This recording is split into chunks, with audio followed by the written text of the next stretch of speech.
നമസ്കാരം. റാഫ്റ്റോ ക്രിക്കറ്റിലേക്ക് അവർക്കും സ്വാഗതം. കുനിഞ്ഞു നിന്ന് ബോൾ എടുത്ത് ബോളറെ സഹായിക്കാൻ പോയി ആര്? ബാറ്റർ. എവിടെ വെച്ച്? നോൺ സ്ട്രൈക്കേഴ്സ് എൻഡിൽ ക്രീസിന് പുറത്ത് വെച്ച്. ബോളർ എന്ത് ചെയ്തു?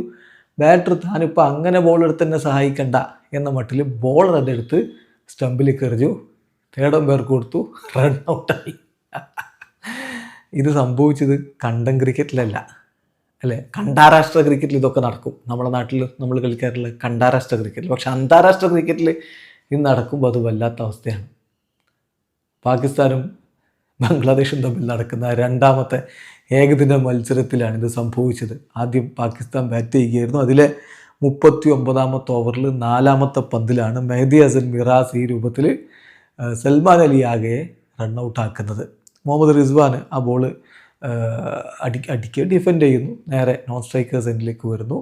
അത് മെഹദി ഹസൻ മിറാസ് ബോൾ എടുക്കാൻ നോക്കുമ്പോൾ അവിടെ മുന്നിൽ സൽമാൻ അലി ആകെയുണ്ട്. മിറാസിൻ്റെ കാലിൽ കൊണ്ട് സൽമാൻ അലി ആകെയുടെ പാഡലും കൊണ്ട് ബോൾ അവിടെ സ്റ്റോപ്പായപ്പോൾ സ്വാഭാവികമായിട്ടും സൽമാൻ അലി ആകെ എന്ത് കരുതി? അതെടുത്ത് ഇങ്ങനെ കുരിഞ്ഞ് എടുത്ത് ആകെ മിറാസിന് കൊടുക്കാമെന്ന് കരുതി. ഫ്രണ്ട്ലി അങ്ങനെ സംഭവിക്കാറുണ്ട് അന്താരാഷ്ട്ര ക്രിക്കറ്റിൽ. അപ്പം പക്ഷേ അയാൾ എടുക്കുന്നതിന് മുമ്പ് തന്നെ അത് മിറാസ് എടുത്ത് സ്റ്റമ്പിന് എറിഞ്ഞു. അമ്പയർക്ക് കൊടുത്തു. അമ്പയർക്ക് ആകെ കൺഫ്യൂഷനായി. സൽമാൻ അലി ആകെ ദേഷ്യം പിടിച്ച് നിൽക്കുന്നു. തേർഡ് അമ്പയർക്ക് അത് അമ്പയർ കൊടുക്കുന്നു. അപ്പം സൽമാൻ അലി ആകെ വലിയ ദേഷ്യത്തിൽ ഗ്ലൗ ഒക്കെ ഊരി എറിയുന്നുണ്ട്. പക്ഷെ തേർഡ് അമ്പയർ നോക്കി ടെക്നിക്കലി അത് ഔട്ടാണെന്ന് വിധിക്കുകയും ചെയ്തു. ഇപ്പോൾ ഇത് ഔട്ടാണോ അല്ലയോ എന്ന് ചോദിച്ചാൽ ടെക്നിക്കലി ഔട്ടാണ്, അതിൽ സംശയമൊന്നുമില്ല. മികച്ചൊരു കൂട്ടുകെട്ടാണ് ഇവർ രണ്ടുപേരും ചേർന്ന് എടുത്തിരുന്നത്. മുഹമ്മദ് റിസ്വാനും സൽമാൻ അലി ആകെയും. റിസ്വാൻ 44 റൺസ് അടിച്ചു. ആകെ 62 പന്തിൽ നിന്ന് 64 റൺസ് അടിച്ചു. 100 റൺസിന് മുകളിലുള്ള ഒരു കൂട്ടുകെട്ടാണ് അവരുണ്ടാക്കിയത്. പക്ഷേ ഈ തരത്തിൽ ദുരന്തപൂർണ്ണമായിട്ട് അവർ റണ്ണൗട്ടായി പോകുന്ന ഒരവസ്ഥ. 39ാമത്തെ ഓവറിലാണ് ആ റണ്ണൗട്ട് വരുന്നത് എന്ന് നോക്കണം. അങ്ങനെ സൽമാൻ അലി ആകെ ഔട്ടായി പോകുന്ന ഒരു ഘട്ടത്തിൽ പാകിസ്ഥാൻ്റെ സ്കോർ ബോർഡിൽ മോശമല്ലാത്ത സ്കോർ ഉണ്ടായിരുന്നു. 231-4 എന്ന രൂപത്തിലാണ് ആ 39ാമത്തെ ഓവറിലുണ്ടായിരുന്നത്. പക്ഷേ 48ാമത്തെ ഓവറിൽ അവർ ഓൾ ഔട്ട് ആകുമ്പോൾ വെറും 274 റൺസേ അവർക്ക് എത്താൻ പറ്റിയിട്ടുള്ളൂ. ഏതായാലും ഇനി ഇതിൻ്റെ സംഭവം ഇത് ഔട്ടാണോ അല്ലയോ എന്ന് ചോദിച്ചാൽ ഇത് ഔട്ടാണ്.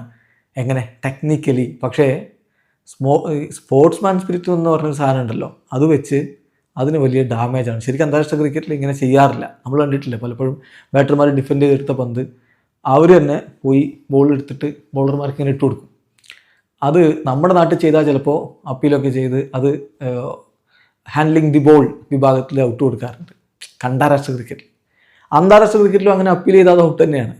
പക്ഷേ അത് അപ്പീൽ ചെയ്യാറില്ല. ഹാൻഡ്ലിങ് ദി ബോൾ വെച്ച് അപ്പീൽ ചെയ്യാറില്ല. കാരണം എന്താ? അത് ഒരു അന്താരാഷ്ട്ര ക്രിക്കറ്റൊക്കെ കളിക്കുന്നിടത്തുള്ള മ്യൂച്വൽ റെസ്പെക്റ്റും സ്പോർട്സ്മാൻ സ്പിരിറ്റും ഒക്കെയാണ്. ഇത് പലപ്പോഴും സംഭവിക്കാറില്ലാണ്. മുമ്പ് ഇൻസിമാ മുല്ലക്കിനെ ഇങ്ങനെ എറിഞ്ഞെന്ന് എനിക്ക് ഓർമ്മയില്ല. ഇന്ത്യ പാകിസ്ഥാൻ മത്സരത്തിനിടയ്ക്ക് ഇൻസിമാ മുല്ലക്ക് ഡിഫെൻഡ് ചെയ്ത് ഇങ്ങനെ ക്രീസിന് പുറത്ത് നിൽക്കുന്നു. അദ്ദേഹത്തിന് നേരെ പന്തെടുത്ത് എറിയുന്നു ഇന്ത്യൻ താരം. അപ്പോൾ ഇൻസി അത് ക്രീസിന് പുറത്ത് നിന്നിട്ട് ഇങ്ങനെ ഡിഫെൻഡ് ചെയ്യുന്നു. അത് അപ്പീൽ ചെയ്തു.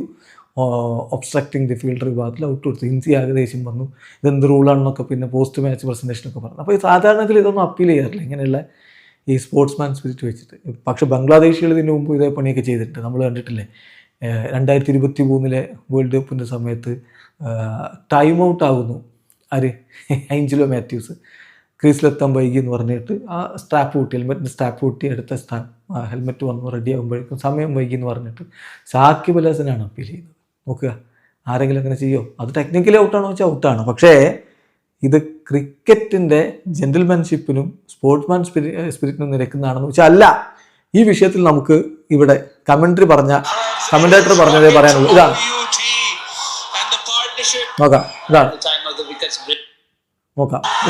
കമന്റേറ്റർ പറയുന്നത്. കേട്ടോളൂ.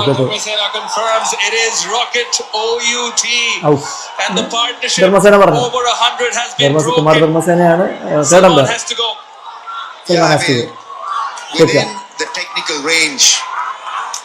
and as far as the laws are concerned, he was out. But sportsmanship, I'm afraid, that got a massive hit. Just about to pick up the ball, give it back to the bowler, and bowler felt there was a chance of a run out, and so got a feel for him, and rightly feel undone by the situation, and emotional. Yes, അതാണ് അതിലെ കാര്യം. ഇത് technically അത് ഔട്ടാണ്, പക്ഷേ സ്പോർട്സ്മാൻഷിപ്പിന് വലിയ ഹിറ്റാണ് ലഭിച്ചിരിക്കുന്നത്. അല്ലെങ്കിൽ ഈ ടീമുകൾ നമ്മൾ കളിക്കുമ്പോൾ എന്ത് സ്പോർട്സ്മാൻഷിപ്പ്, നമ്മൾ ഇതൊക്കെ ഇവരിൽ നിന്ന് പ്രതീക്ഷിക്കുന്നുള്ളൂ. നേരത്തെ ഇങ്ങനെയൊക്കെ ഇവർ ചെയ്തിട്ടുണ്ട്. വീഡിയോ അവസാനിക്കുന്ന ക്രിക്കറ്റ് ലോകത്തെ കൂടുതൽ വിശേഷങ്ങൾ റാഫ് ടോക്സിൽ എത്താം.